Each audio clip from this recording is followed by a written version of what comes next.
लड़के को दिखाया जाता है जो अपने मॉम डैड के साथ एयरपोर्ट पर आया हुआ था क्योंकि इसके डैड शहर से दूर किसी काम से जा रहे थे। इनका नाम गैब्रियल है। ये अपने बेटे से वादा करते हैं कि ये तीसरे दिन वापस आ जाएंगे। इसके बाद ये अपने बीवी बच्चे को गुड बाय कहकर चले जाते हैं। इसके बाद हमें तीसरा दिन दिखाया जाता है जब एरल के डैड वापस आने वाले थे। एरल की ग्रेस नाम की एक बेस्ट फ्रेंड है जिसके साथ ये रोज स्कूल जाता था। शाम को ये अपनी मॉम के साथ एयरपोर्ट पर अपने डैड को लेने के लिए आया था, मगर काफी देर इंतजार करने पर भी इसके डैड नहीं आते। मैरी यहाँ पूछताछ करती है मगर कोई फायदा नहीं। तब ये उस होटल में फोन करती है जहाँ गैब्रियल का कॉन्फ्रेंस था। वहाँ से इसे जानकारी मिलती है कि गैब्रियल ने अभी तक चेकआउट नहीं किया है, उनका सारा सामान अभी भी होटल में ही है। ये जानकर मैरी परेशान होने लगती है क्योंकि गैब्रियल का फोन भी नहीं लग रहा था। तब ये अपने डैड विलियम को फोन करके उन्हें सारी बात बताती है, जिस पर विलियम कहते हैं कि हाँ, जाने से पहले वो मुझसे मिला था। वो किसी प्रोजेक्ट के ऊपर काम कर रहा था, लेकिन मेरे पूछने पर उसने ज्यादा कुछ नहीं बताया। इसके बाद ये दोनों गेब को ढूंढने के लिए हर उस जगह पर जाते जहाँ गेब अक्सर जाया करता था। मैरी गेब के सभी जानने वालों को फोन करके पता लगाने की कोशिश करती है, मगर यहाँ से भी कोई फायदा नहीं। ऐसा लग रहा था जैसे गेब कहीं गायब हो गया हो। विलियम अपनी बेटी को उस जगह पर भी लेकर जाता है जहाँ गेब अपना रिसर्च कर रहा था। यहाँ पर मैरी को गेब का वॉलेट और उसका मोबाइल मिलता है, जिसे देखकर ये हैरान थे कि आखिर गेब अपना मोबाइल और वॉलेट के बिना कहीं कैसे जा सकता है।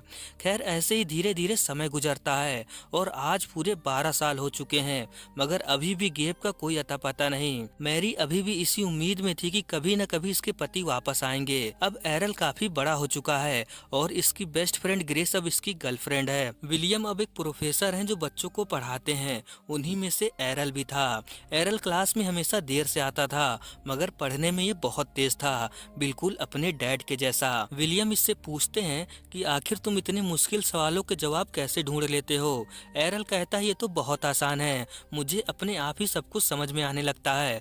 तब विलियम कहते हैं कि मुझे एक परेशानी है जिसका हल मैं बहुत दिनों से ढूंढ रहा हूँ।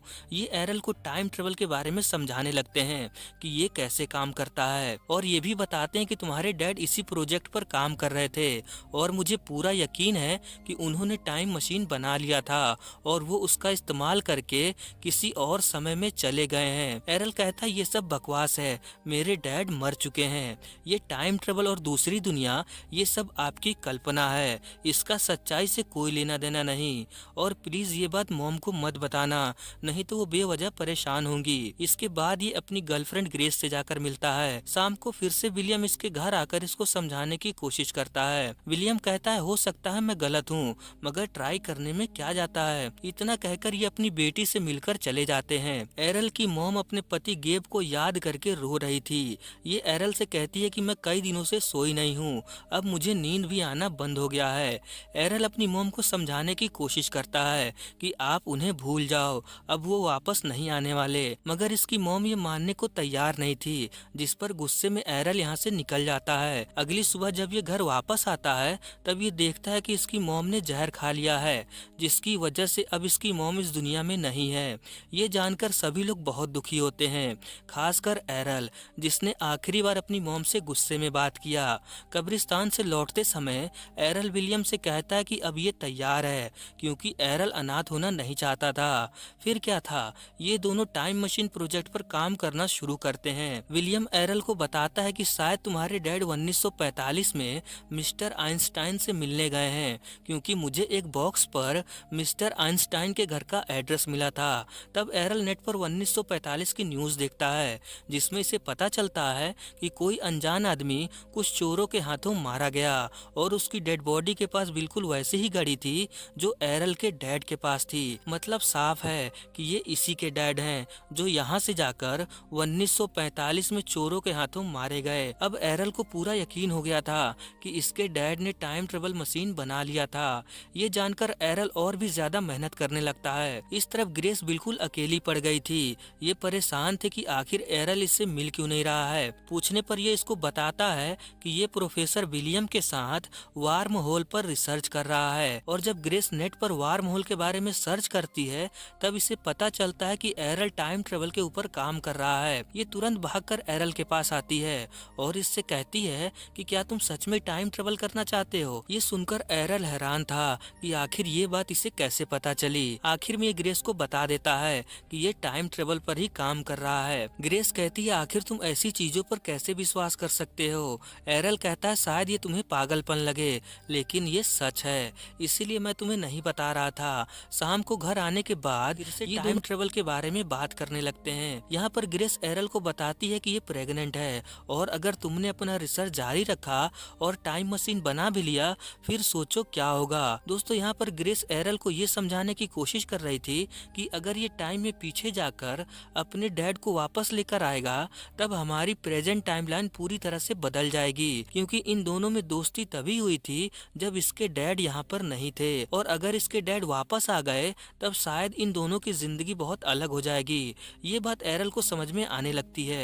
एरल प्रोफेसर विलियम से जाकर ये प्रॉब्लम बताता है, जिस पर विलियम कहते हैं कि ये सच है, लेकिन अभी तक हमने मशीन नहीं बनाया है, बाकी फैसला तुम्हारे हाथ में है। शाम को जब ये घर आता है तब ग्रेस घर छोड़कर जा रही थी। इसका कहना था कि हमें अभी से अलग हो जाना चाहिए, क्योंकि आगे चलकर हम वैसे भी अलग ही होने वाले हैं। यहाँ पर एरल अपने दिल पर पत्थर रखकर कहता है कि अब से ये उस प्रोजेक्ट पर काम नहीं करेगा और हम जल्द ही शादी कर लेंगे। अगले दिन ये दोनों अपने लिए एक नया घर देखने के लिए जाते हैं। इस तरह प्रोफेसर विलियम फिर से अकेले पड़ गए थे। ऐसे ही कुछ और दिन बीतते हैं और हमें एक दिन दिखाया जाता है कि ग्रेस का बच्चा किसी कारण से नहीं रहा। ये जानकर एरल समझ जाता है कि ये टाइमलाइन इसके लिए बिल्कुल भी सही नहीं है, इसीलिए अब ये फिर से प्रोफेसर विलियम के साथ मिलकर टाइम ट्रेवल पर काम करने लगता है। करीब 1 महीने बाद ये दोनों उस टाइम मशीन को बना लेते हैं।